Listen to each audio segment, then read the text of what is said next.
First of all, get it out of the way. Heat is awesome. If you have not seen Heat, do yourself a favor. It is 3 hours long.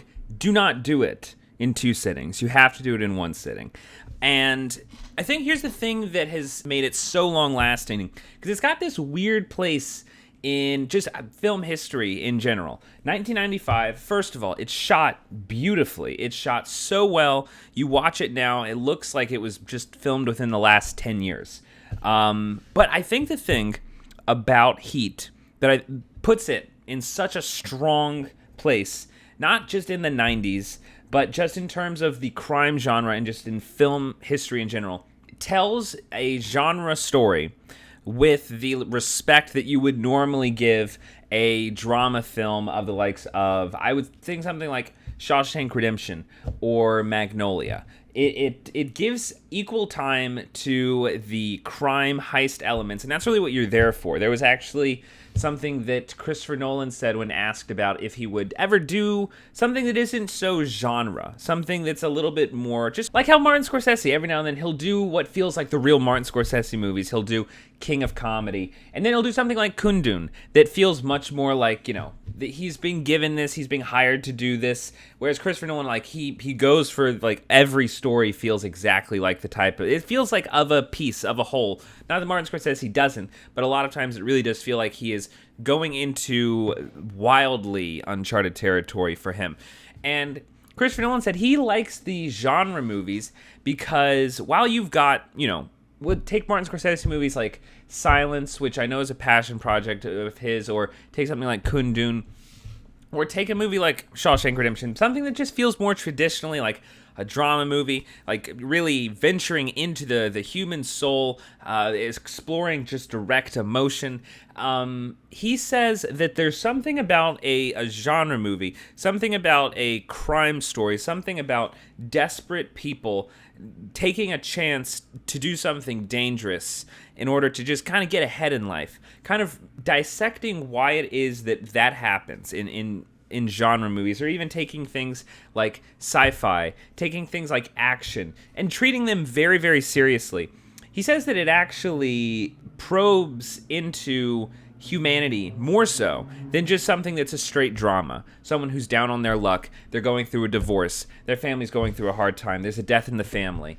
While that type of stuff normally gets more respect, it's the crime movies, it's the action movies, it's the sci-fi movies that really kind of tell us more about ourselves than what you would consider the straight dramas. I think Heat is the best example of a genre movie really probing life better than you could get from something that is more of a straight drama. The thing that I love the most in movies is obsession. People that are absolutely obsessed with the thing that they do. They are consumed by it. And while looking at it, on its face, watching it for the first time, watching it for the plot, you do very much just see you've got the cops and you've got the robbers, and they're chasing after each other, and that's what's going on. But what it gets to, without being preachy at all, is just showing that world is built up of the just one type of man, the obsessed man. Robert De Niro's character is absolutely obsessed. He says pretty much, and that's what makes the scene in the coffee shop so great, is that you see that they're both the exact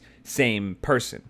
From the very beginning, they're both obsessed. One is obsessed with the thing that he's after. The other is obsessed with chasing the guy who is trying to illegally obtain the thing. And you know what? Every now and then they kind of justify why it is that they do, what it is they do. But then when they're really honest with each other, it's just, this is what I am. I can't help it. I really can't help it. And the movie is 3 hours because they come together in the middle, but before that and after that, they go on their own, and you're seeing how their lives are then constructed by that. Some the good, some the bad, a lot the bad. You see how their lives, in a lot of ways, are just being torn apart because of their obsession. But they're also really good at what they do, so you also see the success in it. When it comes to the fun of Heat, when it comes to the shootouts, when it comes to the heists, when it comes to the investigations, when it comes to the clues, when it comes to just the technicality of like the thump that is heard whenever they're patrolling Robert De Niro and his crew, there's so much great suspense built throughout this entire movie. And in terms of the style, I don't think anyone does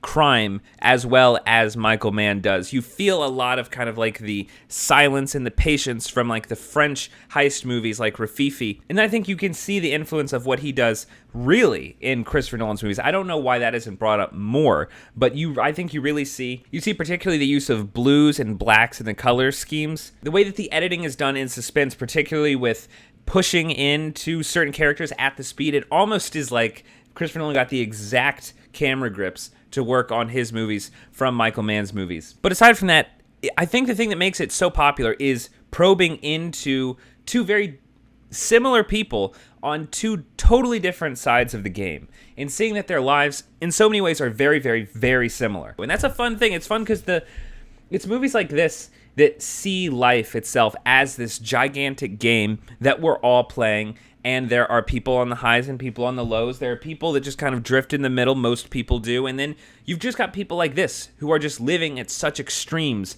And I think because they're living at such extremes, and it's done so well, and the characters on the side, the women in particular, the side characters, they're drawn so wonderfully. That's why all these characters that you take for granted whenever you watch movies like this and they die, all the collateral damage is important.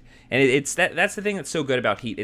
It's a genre movie that realizes, it's a genre movie that takes place in the real world, and it does everything it can to build up the real world. And you know what? That takes about 3 hours, but it's so wonderfully done in the end because these two main characters and all the other characters ring true. You can see yourself in any of them. You can see yourself in every single one of these people that comes up. They're performed absolutely wonderfully well. The whole movie is brilliantly edited, incredibly well written, one of the best crime movies. So give me your thoughts if you have seen the movie. Do you like Heat? Do you think that genre movies are kind of a better way to understand humanity than just more, I would say Oscar-worthy type drama movies? Give me your thoughts in the comments, and if you have not already, please subscribe to 5 Minute Critic for future updates on reviews and movie news.